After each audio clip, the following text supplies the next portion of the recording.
नमस्कार। अक्सर हम चुनावी नतीजों को सिर्फ नंबरों की तरह देखते हैं, हार और जीत के आंकड़े। पर असल में हर नंबर के पीछे एक कहानी होती है, लोगों की आवाज छिपी होती है। आज हम उत्तर प्रदेश के धनौरा विधानसभा क्षेत्र के नतीजों की गहराई में उतरेंगे और ये समझने की कोशिश करेंगे कि ये आंकड़े हमें जमीनी हकीकत के बारे में क्या बता रहे हैं।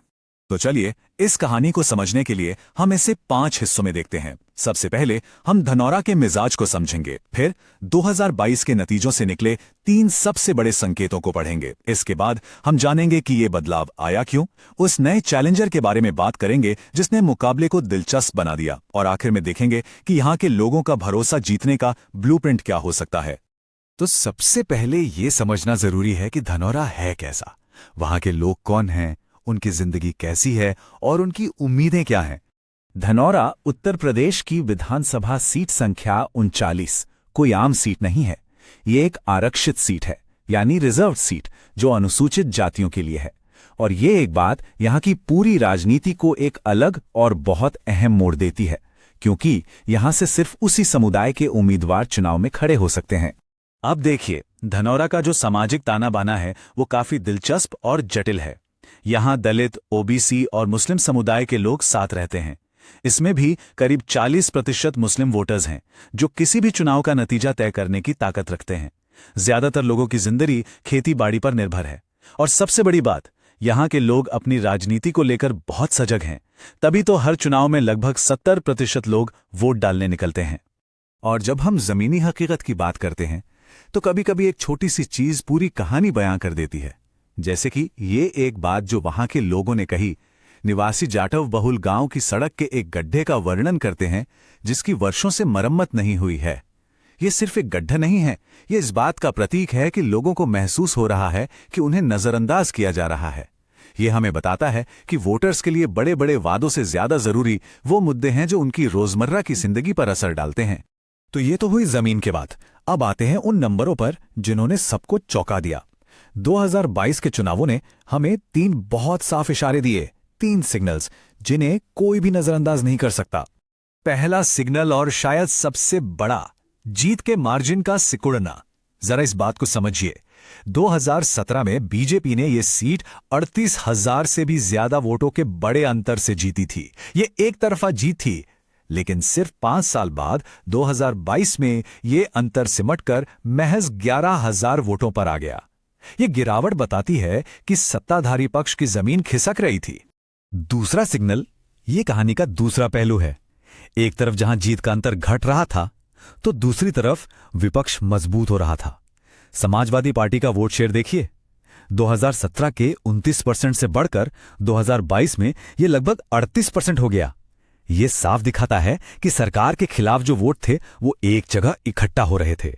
और तीसरा सिग्नल, जो इन दोनों बातों को और भी अहम बना देता है, वो है यहाँ के वोटर्स का लगातार जागरूक रहना। जैसा हमने पहले भी कहा, यहाँ वोटिंग हमेशा 70% के आसपास रहती है। इसका मतलब साफ है, लोग चुप नहीं बैठे हैं। वो बाहर निकलकर वोट डालकर अपनी राय बहुत मजबूती से जाहिर कर रहे हैं। तो सवाल ये उठता है कि ये सब हुआ क्यों? अचानक से धनौरा की राजनीतिक जमीन खिसकी कैसे? इसके पीछे की असली वजह क्या थी? चलिए अब इस बदलाव की चीरफाड़ करते हैं। जब हमने इस बदलाव को समझने की कोशिश की तो 4 बड़ी वजहें सामने आईं।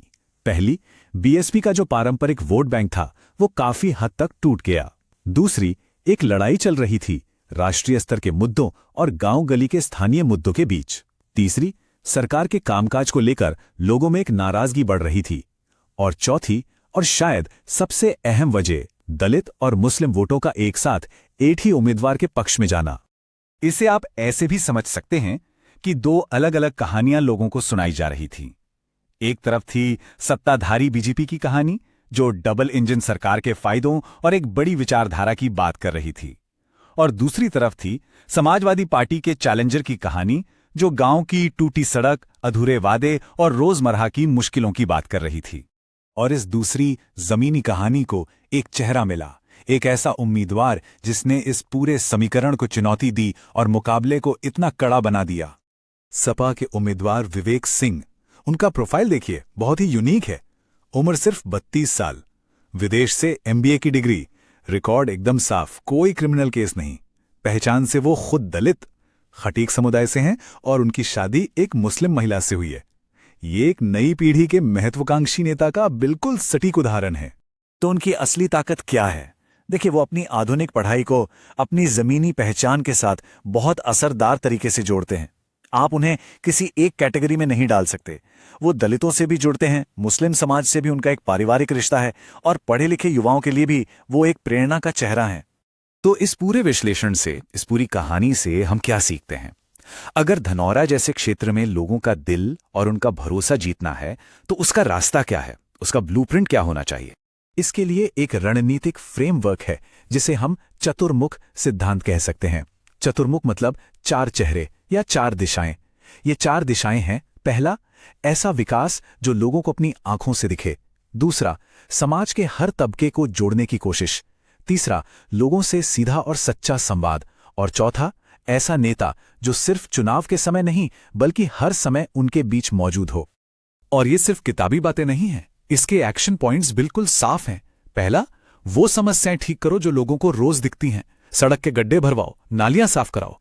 दूसरा, समुदायों को साथ लाओ, दलितों के हक की आवाज उठाओ तो साथ ही अल्पसंख्यकों को भी सुरक्षा का एहसास दिलाओ।